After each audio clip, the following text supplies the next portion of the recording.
Na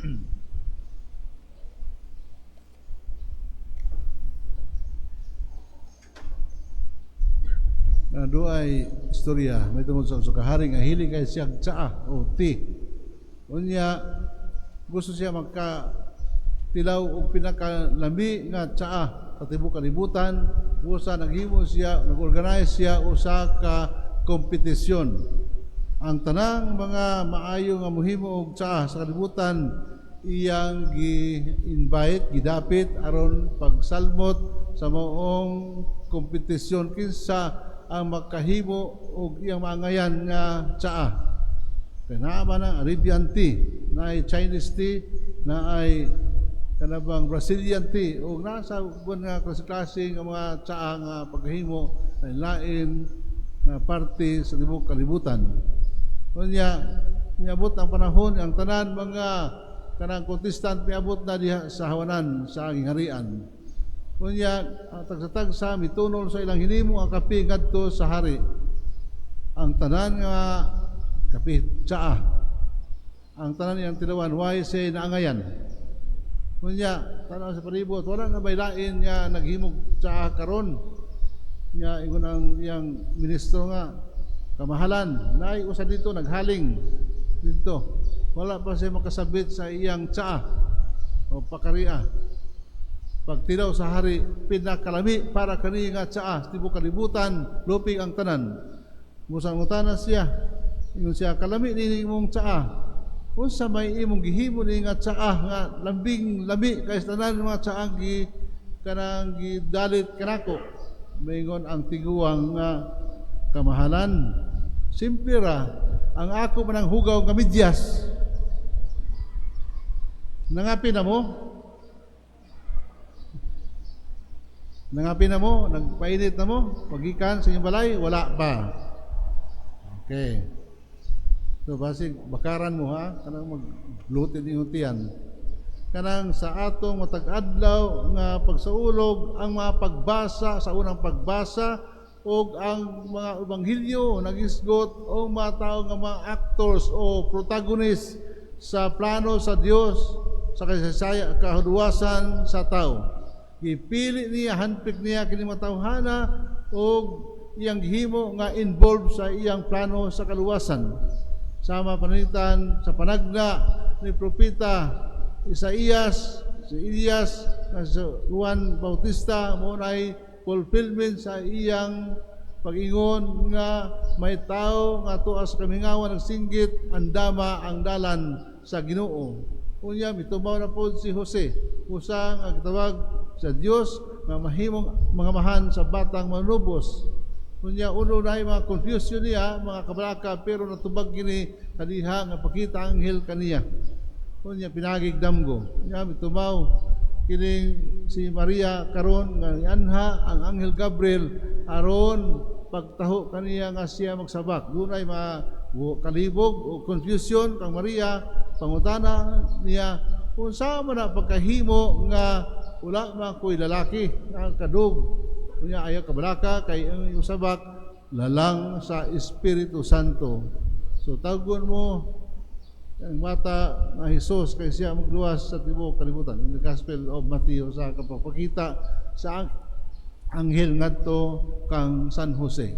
Unya dawa adlaw mutumaw kining mga tawhana magipili sa Dios nga mahimong kabahin sa kasaysayan sa kaluwasan. Ang Ginoo nang inahanglan ang mga tao nga participate sa iyang plano alang sa kaluwasan sa tao.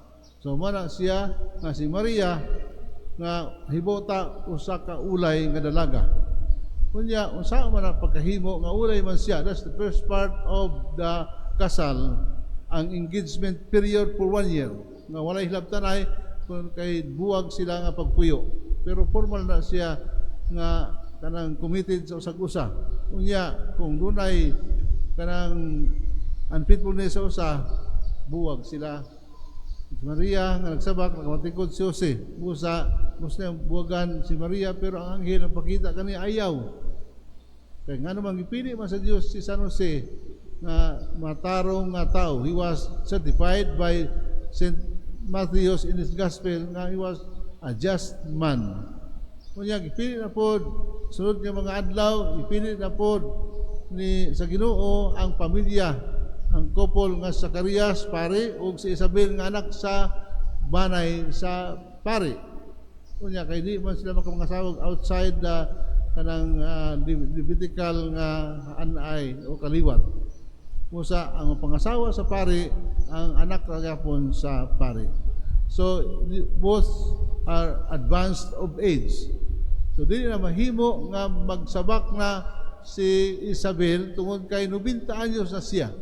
Sa ato pa kini mabutanga the two impossible women nga gipresent sa Biblia sa Ebanghelyo nga dili nga lisod na buhaton ang pagsabak. Una si Maria, birhen siya, ulay siya, wala siya laki kadug nga nagsabak siya. Ikaduha si Isabel nga tigulang na kaayo nga magsabak pa, muna gingon it defies science.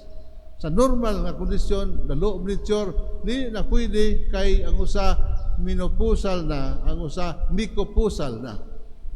Unya, diha sa iyang pagpili sa Dios sa matawhana, gipili niya aron iyang mapadag sa kalibutan nga siya dunay gahom paghimo sa imposible nga mabutang para sa mga tao.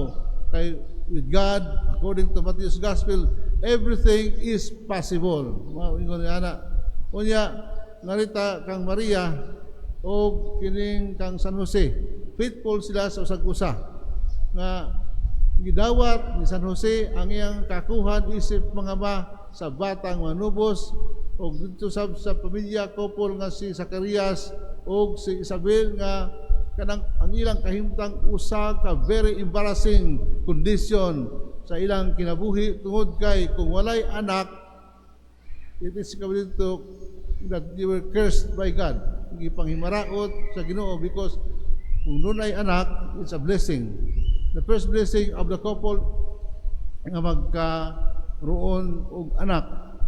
Muna siya kay ngano man importante ang anak sa pagtiayon o kung dunay anak, musabot gipanalanginan sila sa Dios in their mindset dili sa ato ha. Ang ila na nga kultura ang panglantaw nga wala panangini sa Dios ang kinabuhing magtiayon tungod kay wala sila anak, pero dili man mahitabo tungod kay gi-certify ni San Lucas nga sila kanang matarong o sinubtanon sa kabuton sa Dios. Una, pare si Zacarias nga karon nag-alagad sa templo o si Isabel anak sa banay sa mga pare. So ingon na nga imposible sila nga panghimaroton sa Dios. Pero kining mga butang giagwanta ni kanabang nila Zacarias o sa iyang asawa Isabel ang kawawan ay ilang nasinati in front sa katilingban.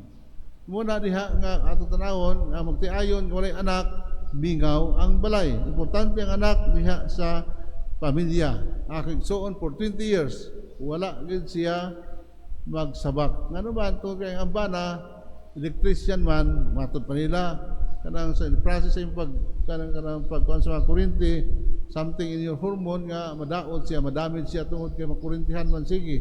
Wala gid sila busa aron dunay kinabuhi ang pamilya kami nga walay pag-abot nila, walay ilang mahag, wala sila kahalukan nga bata busa tano sila nga mag-adapt og anak. Busa karon anak dako na niya giisip sila nga girikanan, pero tungod kay sa mga kantyaw sa mga tao, mga estudyante nga dili si anak, busa hinahinay pasabot sa akong igsuon sa ibana kining bata. Hinahinay sa na-adapt niya kay this child was also rejected by her mother. Muna nga diha sa atong pagtan-aw ang managtiayon nga si Maria ug si Jose.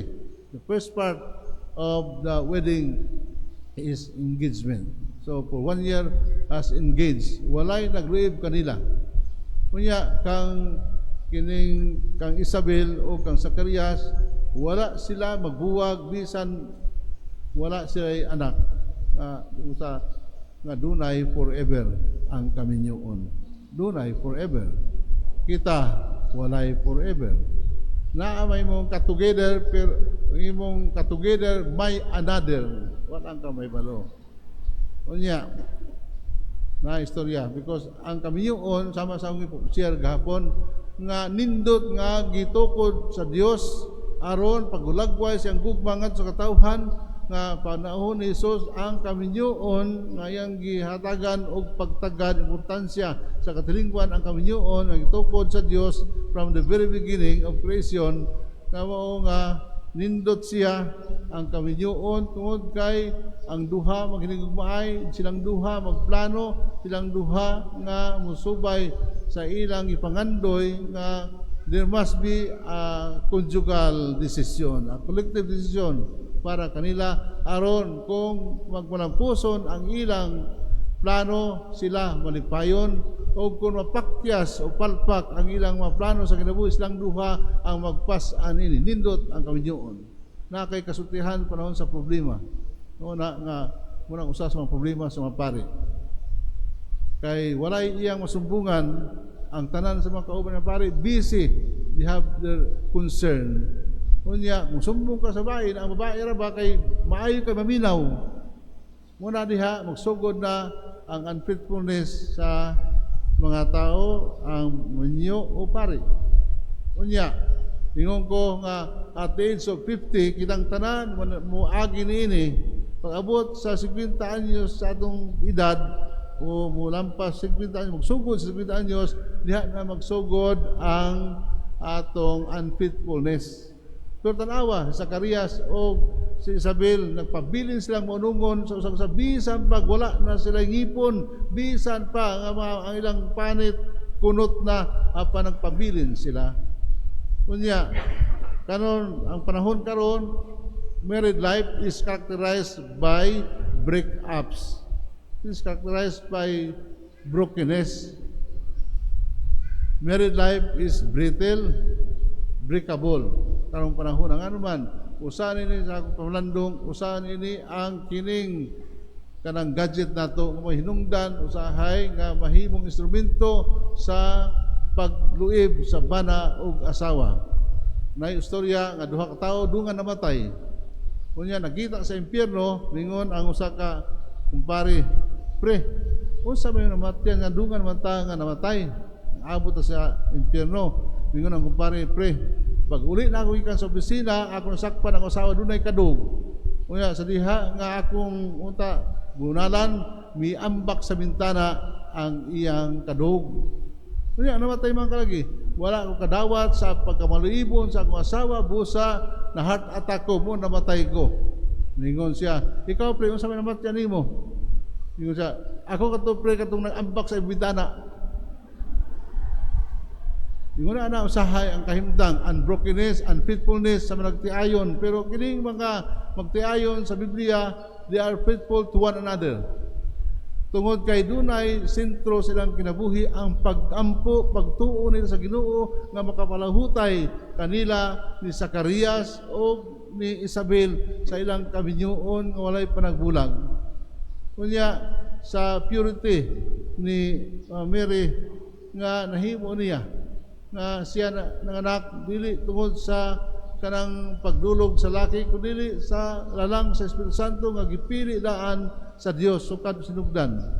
Siguro ang kahimtang ni Mary nga dali na sa midawat sa kanang misyon sa Ginoo para kaniya sa dihang mitumaw anghel aron pagkita kaniya nga siya magsabak tungod kay gitrain na daan siya sa iyang balaan nga inahan aron mahimo siya nga buutan o matarong nga anak nga bay. Usa dili lisod sa Ginoo ang pagdapit kaniya nga mayong kabahin sa misyon sa kaluwasan sa tao. Ang oo ni Maria maunay nakahatag o kalampusan sa misyon sa Ginoo plano alang sa kaluwasan sa tao. Kanang sa atong kinabuhi gitawag usab kita sa Dios sa mayong kabahin involved sa plano sa kaluwasan. Ang atong pagpuyo sa kinabuhi nga matarong mo nang tawag sa Dios nga kita ma-involve sa plano sa kaluwasan sa tao. Kung kita mulihok nga kita involved itubag sa panawagan sa Dios nga mahimo kitang kabahin or involved sa kaluwasan sa tao, dungan kita sinudal ang kaluwasan ang tanan maluwas dungan paingon sa gingarian. Si Mary ang mga tiayon diha sa Biblia nga mga modelo sa atong kinabuhi muna ay atong sundugan modelo sa atong pagpuyo alang sa kaluwasan. Kitang tanan isang unsa atong bulok, atong ranggo gitawag sa Dios nga mahimong kabahin sa iyang plano sa kaluwasan.